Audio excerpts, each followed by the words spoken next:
Do you know how every year when the new year comes around that you look forward and say, this is the year I'm going to do this. I'm going to get this accomplished. I'm going to set these goals. I'm going to have these New Year's resolutions, and I'm really going to do it.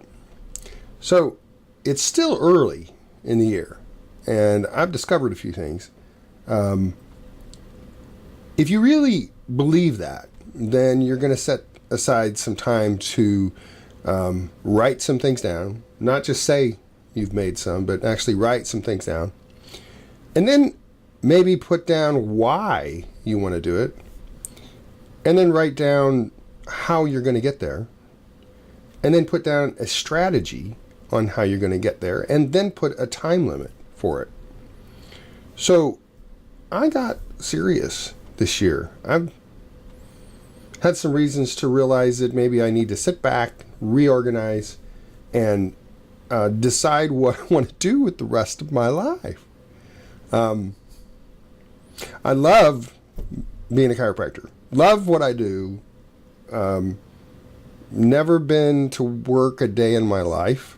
I love helping patients, getting people well without the use of drugs or surgery.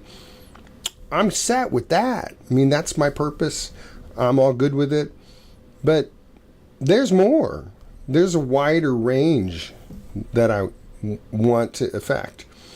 And part of it is me personally, that I have to decide to improve myself personally, with the personal traits, with, increasing my vocabulary, better eye contact, deciding not to say between every word. There's many things that we all have goals that we see in other people and things that we'd like to do, but do we really sit down and actually write it down, write the reasons why, and then go after it? And then really put the timeline on it. And then actually create a time goal to get there. There is really something amazing when you create a time-based goal. You look at it and you go, well, I only have this much time left. And if you don't create a deadline, you never do that. You don't think, well, I got tomorrow, and you don't even think about it. You just don't. You think that's my goal. But when you create a time deadline for your particular goal, it changes everything. My Noah is senior this year, and I've been thinking there's a lot of things I wanted to talk to him about. And I've talked to him about a few very important things, as you might imagine. He's 17.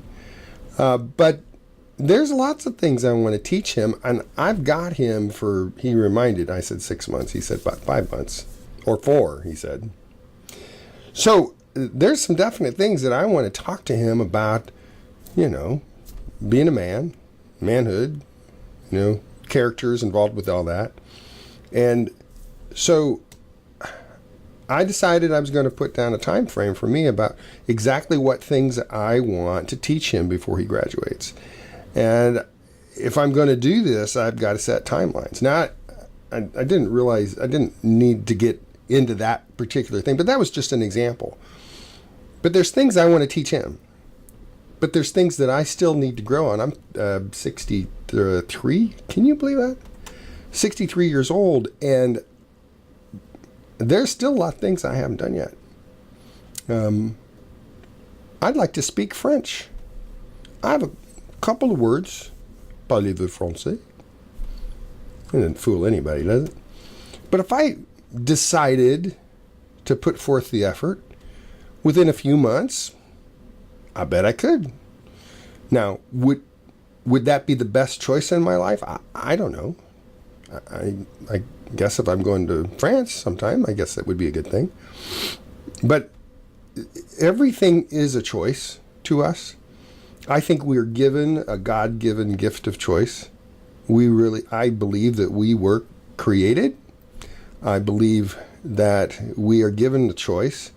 We get to choose who we talk to. We get to choose what we eat. We get to choose how much we sleep. Now, some people would say, my life is I don't have that much control. And maybe you have less control, but we have more control than we exercise. The results of what we do are inevitable. You know, the choices that we make, the results of those are inevitable. But they're not instant. Sometimes we want, I have patients that come in and I try, but they want instant health. And as I tell them, if we've got 10 steps to go, when I adjust you, you may go up 2 steps, but you'll bring it back 2. Go up 2 steps you go up 2 steps and comes back 1. Go up 2 steps and back 1. So you climb the ladder as your body is able to adapt. So you go as fast as your body can adapt, and the body doesn't adapt from 0 to 10 in one time frame. You go to physical therapy. Anybody ever been to physical therapy? You know you go a certain frequency and a certain time frame in order for the body to get stronger. I tell people, first thing is get you out of pain, then stabilize, then strengthen. But it takes some time to do that. But it's all based on whatever we want to do. It's all based on a plan and working the plan and being responsible to yourself to make that plan happen. So I started talking about New Year's Eve, New Year's resolutions, and things that we can choose to change. I'll probably be talking more about this idea a little bit more in the future.